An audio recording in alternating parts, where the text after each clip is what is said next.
அனைவருக்கும் வணக்கம் நண்பர்களே. பாத்தீங்கன்னா துகுளி கிராமத்துல ஒரு மாசமா ஒரு கறி குழம்பா சாப்பிட்டுட்டு இருக்கோம். ஏன்னா வந்து கல்யாணம் நிறைய கல்யாணம் வந்து நடுவுக்கு எல்லாம் பந்தில கறி எடுத்துருவாங்க. கறிக்கு தான் மெயினா வந்து உட்காந்துருக்காங்க. கறிதானப்பா? கறிதான் கறி இல்ல நூடுல்ஸா? கறி இல்லையா? கறி இல்லங்க. கறி இல்ல இருக்குன்றா, மஞ்சள் இருக்குன்றா. நீ இல்லையா? ரைட்டு விடு. சாப்பாடு வைக்கிறாங்க தளபதி. கறி சாப்பாடு எல்லாம் உட்காந்துருக்கும். வெயிட்டிங்ல இருக்கும். வெயிட்டிங்ல எல்லாமே இருக்கும். ஆனா கறிக்கு தான் வெயிட்டிங். போர் தம்பி, வாப்பா தம்பி. எம்மா நல்லா கொழுப்பா பார்த்து வைமா. கொழுப்பா பார்த்து வைமா. என்னம்மா இது? எம்மாமா என்ன லெவலா வச்சுக்கீங்க? என்ன இருக்குது அண்ணா? வைமா கொஞ்சம் வைமா. சரியா?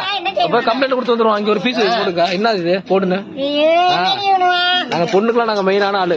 எழுத்து விடாதோம் தம்பி. நல்லா கொழுப்பு கறியா போட்டுப்பா. உப்பு போடுப்பா. உப்பு